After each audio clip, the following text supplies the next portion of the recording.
அன்னை தகவல் சேனலில் இன்றைக்கி என்ன பார்க்க போகிறோம் அப்படின்னா, ஹிந்துஸ்தான் ஏரோநாட்டிக்ஸ் லிமிடெடில் பணி அப்படின்னு சொல்லியிருக்காங்க. மொத்தம் 182 போஸ்டிங்னு சொல்லியிருக்காங்க. போஸ்டிங் பேர் என்ன அப்படின்னா, டிப்ளமோ டெக்னீஷியன் மற்றும் ஆப்ரேட்டர் போஸ்டிங் அப்படின்னு சொல்லியிருக்காங்க. தமிழ்நாட்டில் பிளேஸ் ஆஃப் போஸ்டிங் தாம்பரம் அப்படின்னு சொல்லியிருக்காங்க. ராஜஸ்தானில் நாள், குஜராத்தில் நாலியா அப்படிங்கிற பிளேஸில் போஸ்டிங் அப்படின்னு சொல்லியிருக்காங்க. டியூரேஷன் 4 இயர்ஸ் அப்படின்னு சொல்லியிருக்காங்க. 4 வருஷத்தில் இந்த ப்ராஜெக்ட் முடியலை அப்படின்னா அது எக்ஸ்டெண்ட் பண்ணுவோம் அப்படிங்கிறதையும் சொல்லியிருப்பாங்க. வயது வரம்பு 28 வயசு இருக்கிறவங்க வரலும் இதுக்கு விண்ணப்பிக்கலாம் அப்படின்னு சொல்லியிருக்காங்க. என்னென்ன போஸ்டிங்கு, சேலரி என்ன அப்படிங்கிறத 1 by 1 பார்க்கலாம். First diploma technician mechanical scale D6க்கு 29 போஸ்டிங்க்கு கால்ஃபார் பண்ணியிருக்காங்க. இதுக்கு டிப்ளமோ இன் இன்ஜினியரிங் மெக்கானிக்கல் முடித்தவங்க விண்ணப்பிக்கலாம் அப்படின்னு சொல்லியிருக்காங்க. Salary 46,511. Second diploma technician electrical, electronics and instrumentation scale D6 17 போஸ்டிங்னு சொல்லியிருக்காங்க. இது யார் யார் விண்ணப்பிக்கலாம் அப்படின்னா, டிப்ளமோ இன் இன்ஜினியரிங்கில் எலக்ட்ரிக்கல் மற்றும் எலக்ட்ரானிக்ஸ், எலக்ட்ரிக்கல் அண்டு எலக்ட்ரானிக்ஸ் முடித்தவங்க, எலக்ட்ரானிக்ஸ் அண்டு கம்யூனிகேஷன் முடித்தவங்க, எலக்ட்ரிக்கல் அண்டு இன்ஸ்ட்ருமெண்டேஷன் முடித்தவங்க, எலக்ட்ரானிக்ஸ் அண்டு இன்ஸ்ட்ருமெண்டேஷன் முடித்தவங்க விண்ணப்பிக்கலாம் அப்படின்னு சொல்லியிருக்காங்க.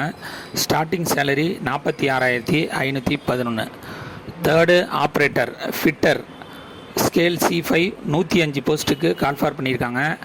ஐடிஐயில் ஃபிட்டர் வித் NAC அல்லது NCT/VT சர்டிஃபிகேட் வச்சுருக்கவங்க இதுக்கு விண்ணப்பிக்கலாம் அப்படின்னு சொல்லியிருக்காங்க. சேலரி 44,554 அப்படின்னு சொல்லியிருக்காங்க. Fourth operator electrician scale C5 26 போஸ்டிங்க்கு கால்ஃபார் பண்ணியிருக்காங்க. ஐடிஐ எலக்ட்ரீஷியன் வித் NAC அல்லது NCT/VT சர்டிஃபிகேட் வச்சுருக்கவங்க இதுக்கு விண்ணப்பிக்கலாம் அப்படின்னு சொல்லியிருக்காங்க. Salary 44,554. Fifth operator machinist scale C5 2 posting call for பண்ணியிருக்காங்க. ஐடிஐயில் machinist with NAC NCT/VT certificate வச்சுருக்கவங்க இதுக்கு விண்ணப்பிக்கலாம் அப்படின்னு சொல்லியிருக்காங்க. சேலரி 44,554. ஆறாவது ஆப்ரேட்டர் வெல்டர் ஸ்கேல் C5 1 போஸ்டிங்க்கு கால்ஃபார் பண்ணியிருக்காங்க. ஐடிஐயில் வெல்டர் முடித்தவங்க மற்றும் NAC அல்லது NCT/VT சர்டிஃபிகேட் வச்சுருக்கவங்க இதுக்கு விண்ணப்பிக்கலாம் அப்படின்னு சொல்லியிருக்காங்க. சேலரி 44,554. கடைசியாக operator sheet metal worker scale C5 2 போஸ்டிங்க்கு கால்ஃபார் பண்ணியிருக்காங்க. ஐடிஐ சீட் மெட்டல் ஒர்க்ஸ் முடித்தவங்க மற்றும் NAC அல்லது NCT/VT சர்டிஃபிகேட் வச்சுருக்கவங்க இதுக்கு விண்ணப்பிக்கலாம் அப்படின்னு சொல்லியிருக்காங்க.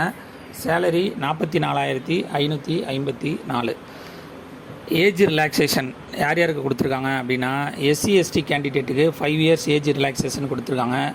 OBC கேண்டிடேட்டுக்கு 3 இயர்ஸ் ஏஜ் ரிலாக்ஸேஷன் கொடுத்துருக்காங்க. அதுவே ஃபிசிக்கலி சேலஞ்சு ஜென்ரல் கேட்டகரி அல்லது எக்கனாமிக்கலி வீக்கர் செக்ஷனாக இருந்தாங்க அப்படின்னா அவங்களுக்கு 10 வருஷம் ஏஜ் ரிலாக்ஸேஷன் கொடுத்துருக்காங்க.